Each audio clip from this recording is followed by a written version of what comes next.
We'll run along. So, hello everyone. It's a mountain that we're trying to understand and climb. We heard from the testimonies this morning how many pathways there are by which your economic, social and psychological impacts can manifest. And so I feel we're very much trying to understand that, and we're here together at base camp trying to chart a route. I'm not coming to you with final solutions. I'm coming inviting you to be part of charting that out. By way of reminder, at Symposium 1, essentially what we said in the ESP group was we know very, very little. And we did our best to say, well, we should know things across at least the domains of individual, community, and health systems processes, but really that there was very little data. At Symposium 2, we were happy that there is now emerging data showing that there are people who have post-TB lung disease or residual respiratory symptoms often have many other challenges related to health-related quality of life, psychological distress, exercise capacity, disc saving, across all of these domains, across all of these things that we're interested in. But the data remains sparse, and the data that were available tend to be of direct impacts or on particular population groups. And so we made a call to try and understand all of these outcomes alongside physical disability, at least at treatment completion and a year post. We had started to disaggregate what we thought fitted into the different domains.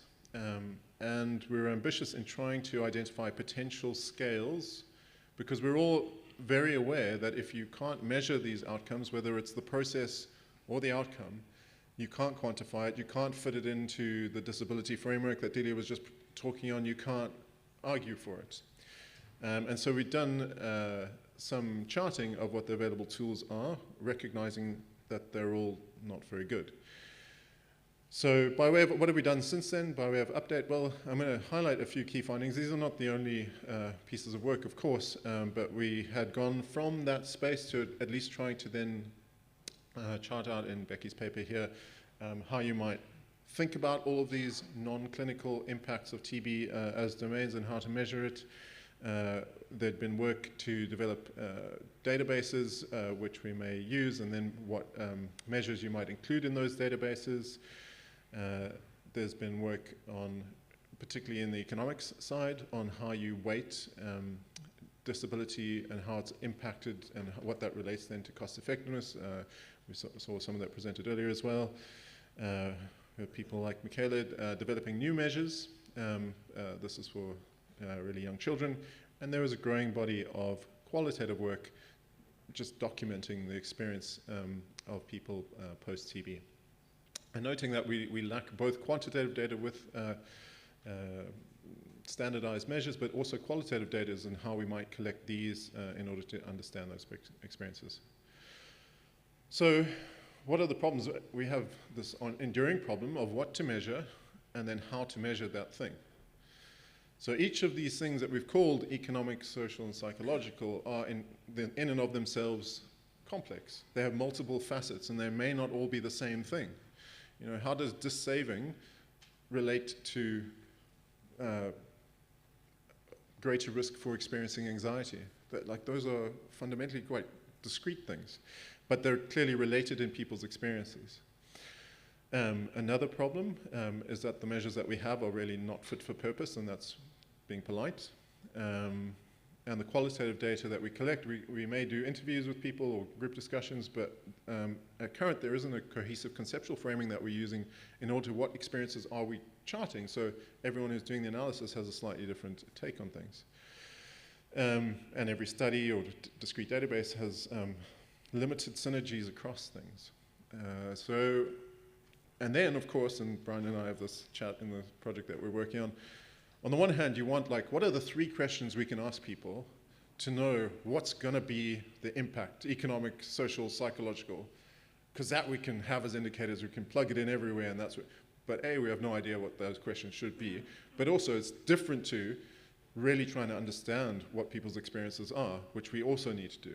And there's an ongoing tension between not collecting too much data, but also, there is only so many of us, and there is only so much funding available, and so on.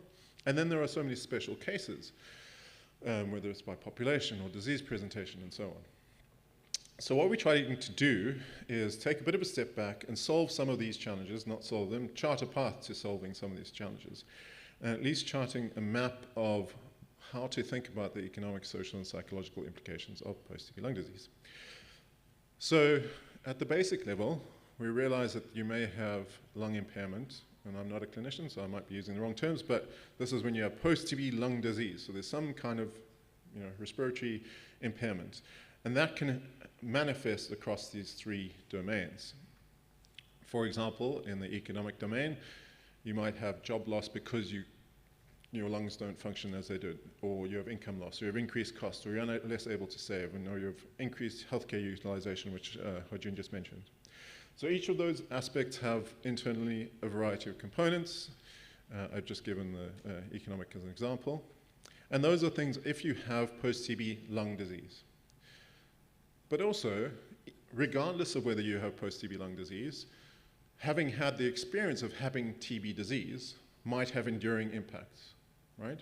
So the stigma that you experienced while you had TB disease may lead to enduring anxiety, depression, and so on.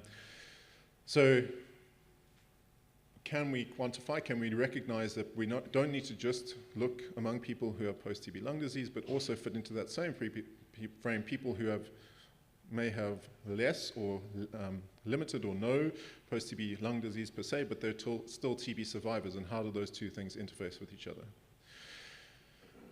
And then we also recognize that if you're going to develop TB disease in the first place, often that is driven by social determinants, and we'll call those economic, social, and psychological determinants, which may compound your odds and the severity of what happens if you then also have post-TB lung disease or impairment. It also creates lots of pathways for risk, for enduring impacts of a trauma that you experienced during disease episode, and so on. So we're trying to say, how do we measure things at each of these stages, and how do they all fit together? And it's all quite complicated. Okay, so end of solution. So what we're trying to do is ensure that when we think about these E, S, and P sequelae, that they get counted accurately and consistently so that we can inform policy, but also that we weight appropriately across the different domains, so that when you have a policy choice about interventions, that you've thought about each of these things, and as far as possible, facilitate cross-context, cross-population, cross-project coherence, so that we're measuring the same things in the same ways, so that we can pool appropriately.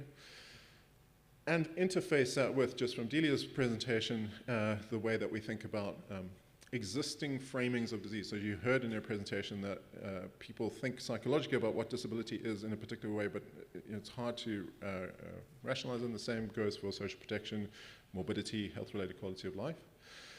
And at the same time, what we strongly want to avoid is that any of these E, S, and P sequelae end up being like everything else, and the task of post-TB lung disease means solving poverty in the world, which is an admirable thing, but it has zero policy traction.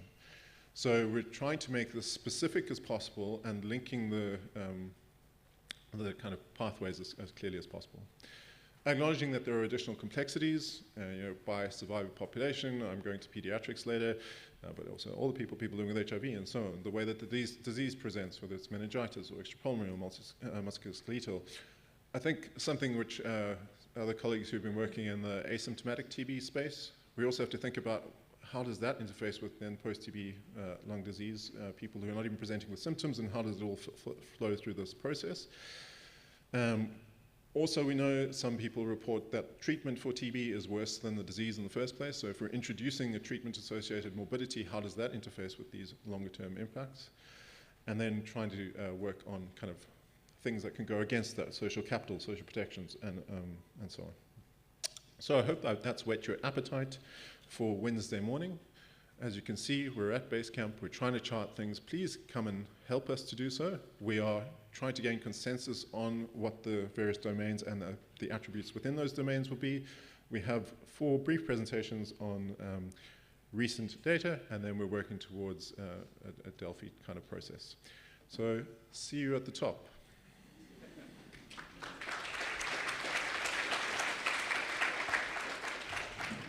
All right, I hope the 3 presentations got you excited about our ESP group. I think we are having a workshop on the Wednesday morning, so we'd love your input from that meeting. And then also Denise has sent out a quick survey for you to fill out. We need a lot of your opinions because, as Graeme pointed out, it's a lot of things to consider, and it's hard to pinpoint which